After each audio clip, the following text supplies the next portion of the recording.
I have some points that I need to use, but I don't know what I want. I don't know. I have everything I want. I could put it on Rest Advance. It's helpful, but it's kind of pointless to have that. Dark Mastery? I don't really use many dark techniques of late.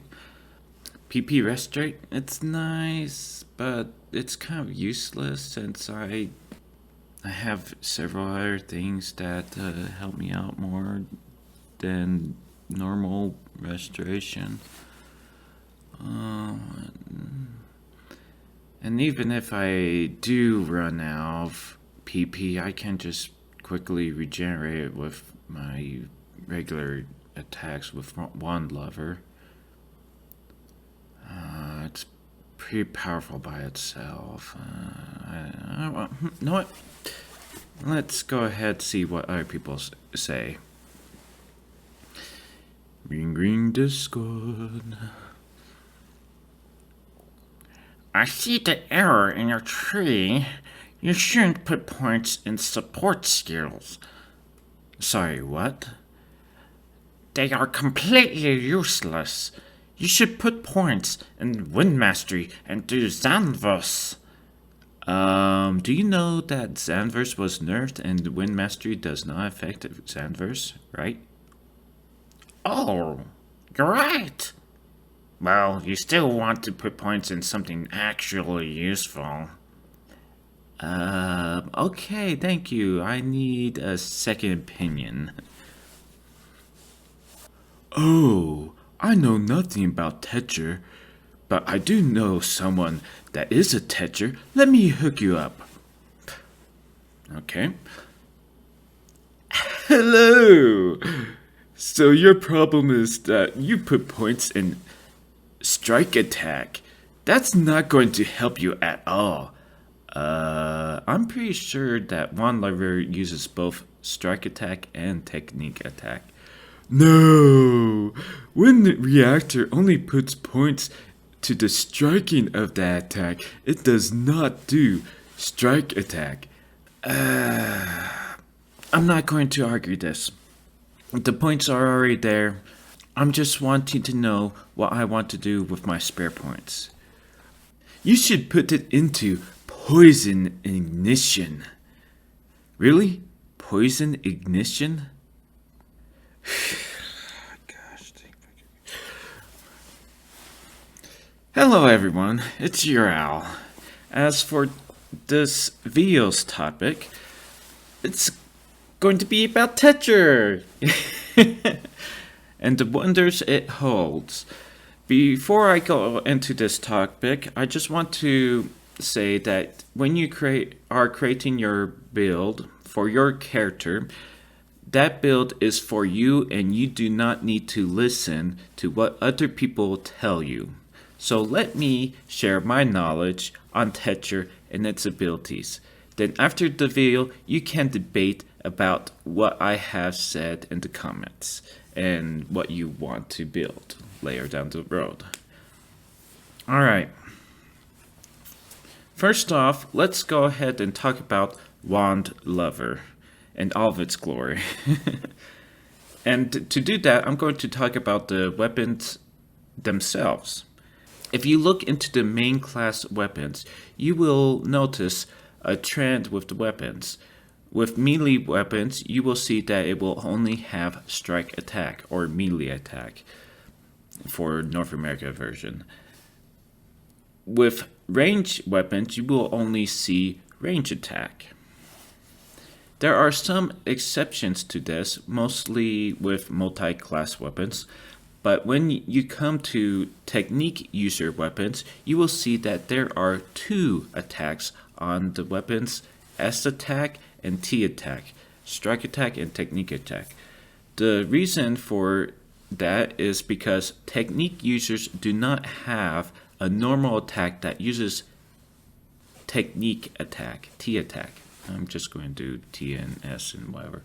The best way to think of it is like how you would restore your PP with normal attack. With melee, you use normal melee attacks. With range, you use normal range attacks. With technique, you use technique attacks? Nope. There's no such thing as restoring magic with magic, so to speak. So you have to go out there and attack with a melee attack. So if we attack with a wand without wand lever, you will be attacking with your normal melee attacks, which would use the value of S attack. Now, what does wand lever do? Well, I want you to look at the description in the game or other sites, and I want you to look at and then ignore it completely. Because making sense of it will just lead you down a wrong way. What wand lever does, in a simple sense, it adds a second attack to your normal attack. This second attack is the technique explosion that uses T attack. So you are attacking with normal attack and technique explosion.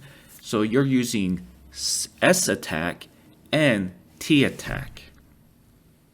If anyone wants to argue this, it is up to their interpretation, but I do have a video showing some results. In this video, I am doing around 30,000 damage with wand lever not active. Once I do activate wand lever, two sets of numbers will appear. One of them will be similar to the 30,000, that is the normal attack, and the other number is going to be higher since I have more T attack as a Tetra. That attack is the explosions, which is based off my T attack. While some may still question the wand lever and its using S attack, I would like to point out that the Tetra skill tree has an option to increase S attack. If everything is going to be T attack, why is there an option for S attack? And to further express that wand lever uses both attacks, I made two trees, one without striking up and one with striking up. Striking up will boost S attack by 50 points. 50 points isn't going to show much of a difference in raw scale, but with all the attributes that boost attack power and the math multiplications, we will see a further discrepancy in the numbers, even if it is by a small amount. The only thing I can do to increase this discrepancy further is to use Shifta. In my test, I'm going to do 5 damage tallies without mag, since mag will attack and ruin the true values, and I'm going to do 5 attacks each tally. So 5 on 5. To see more of the discrepancy, I would attack more than 5, but I didn't want to waste too much time on this project. After getting the numbers and putting it on a spreadsheet, you can see the difference. The variations in the numbers can be blamed on critical hits, and one can make an excuse that critical hits throw off the tallies, so on and so forth, and blah blah blah. However, not once has the non-S attack hit past 400k. Further testing is advised to get better results, but as you can see here, I put kind of a coding non-S, and then I kind of just simplify it to NS high, NS low, and versus, and so on and so forth. Now, moving off from my point on S attack and wand lever, one thing Tetra is built on is to use support techniques, namely shift and deband. With these two techniques on a raw scale, they boost attack and defense by 10% for a duration around 15 seconds per tick. With all the buffs that Tetra gives to those techniques, you can have further attack boost that will be close to 25% and a critical chance up, while giving more defensive power, HP boost, and damage reduction. All of that for up to 3 minutes or 45 seconds per tick. While the boost in attack and defense isn't much on a personal scale, it is actually helpful and useful, even in its raw form. And to express it a bit more, in a 12-man raid, for example, you have 12 people. With a raw shifter, that will boost an attack of a person by 10%. With 12 people boosted, you are now looking at a collection of 10% boosts, which would look like a 120% and around 300% with Tetra Boost. That percentage is like having some more people, and having another person does affect the battle. With the Tetra Boost, you are looking at more power, and you don't have to boost for another 3 minutes. It is effective. What I don't get is being told to do Xanverse, a technique that gives 10% boost in attack with wind element. And it lasts for 5 seconds in a limited area of a field. It is okay to use that Xanverse with shift and deband, but I often see it as a hindrance due to its limited range and its extremely short duration. Also, Xanverse is only effective if people are in that technique's AoE zone and does not go with you outside the AoE. Disregarding Tetra supports is something I advise against. Now, putting aside Wand Lover and supports, we have Elemental Weak Hit and 3 technique masteries to choose from. At max points, Elemental Weak Hit gives 20% to weakness, while 10% to non-weakness elements. A difference in 10%. Knowing that our enemy of Darkers, or should I say Falls Spawn in North America version, are more than 50% of all the enemies in PSO2, and their common weakness is light. I opted to go for full light mastery and elemental weakness, which will make my attacks 60% against Darkers and 50% against non-Darkers. I can put points in one of the other 2 masteries, but I hardly use techniques from those elements. There isn't really a point for me having 2 masteries, and compound techniques are only affected by one of the masteries from Tetra. I don't really see a reason to go into another mastery. I mean, look, I could look into putting it into another mastery, but you're raising that 50% out to 60% of all the enemies out there, and that's not that high. It's kind of pointless. You want to put points on something that is useful. Again, you don't have to follow what I say. You can forget about light mastery and even do dark mastery. You can even look into getting the skill Poison Ignition. As for me, I don't think you will get much out of Poison Ignition. You are looking at having to inflict the poison status on your enemy, which the percentage of that happening is based on your weapon / technique, the element, and the percentage behind them, and the enemy you are against. Weapons and techniques will have their elements and the proc chance next to each other. You can further extend your proc chance with fixing and some other skills.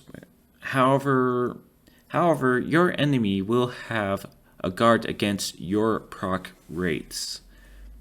This will be more noticeable with bosses, as it can take several hits or even several long minutes before the proc happens. With regular mobs, you will see poison status inflicted on them more easily. If you are doing a solo mission, poison ignition will probably help. However, when you are with a group, mobs are more than likely dead before you can even activate the skill. Expert players commonly stay away from poison ignition or the force skill freeze ignition, and they try to put points on something more useful for what is needed. Would I recommend other players to build on poison ignition? My answer is no. You are welcome to build however you like, and you are welcome to try it out, but I am not going to recommend something that is based off of a chance and low usage. Last of all, there are two skills that I'm going to go over: PP Restorate and PP Convert. PP Convert is a risk and reward skill that I wonder if anyone actually uses. This skill is duration and cooldown based, while the PP Restorate is passive. For me, I don't really care for either of them. When I'm low on PP, just a couple hits with my Von Lever will do fine for me. However, for the sake of argument, these two skills are pretty questionable. PP Restorate will give a low recovery rate while moving, but high recovery rate while standing still. In most of my gaming, I'm on the constant move. Staying in one spot is something I don't do. As for PP Convert, the recovery rate is slightly higher than PP Restorate, but has the activation and cooldown times. If you are struggling with restoring your PP, your first option should be PP Restorate. While there is a condition to the recovery, you are still getting a benefit while on the move. And if you can layer both recovery skills, you may benefit greatly moving or not. I would like to point out something though. Those skills boost the natural recovery rates.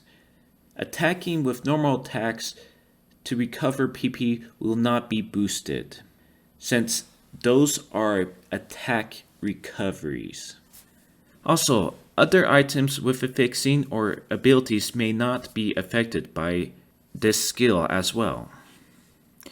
You want to be careful when choosing certain weapons and these skills. For example, I have a wand called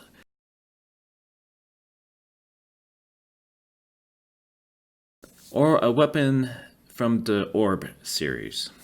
The potential on the wand is that it increases power by 13%.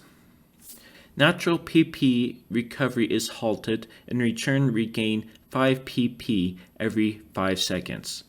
With the potential, PP Restorate and Convert is useless since natural recovery no longer works. However, I still recover PP even when attacking, and normal attack PP recovery still applies.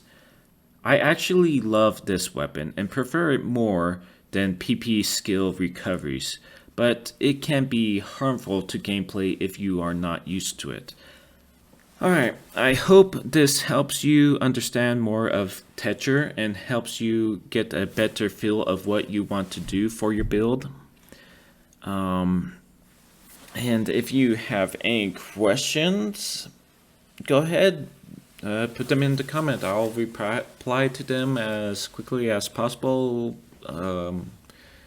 Speaking of which, I need to just do like a tip jar. Make a little tip jar, online tip jar. Anybody want to tip me for doing videos? Go ahead. I'll put a tip jar in my description or something. I don't know. Alright, that should do it. Now 50 points isn't going to be showing much of a difference in a raw scale. And I lost my spot.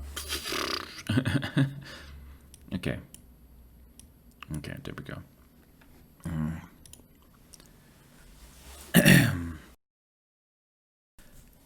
I can put points in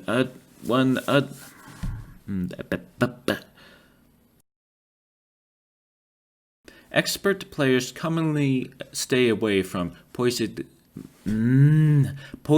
ignition. Players also, other items and items with affixing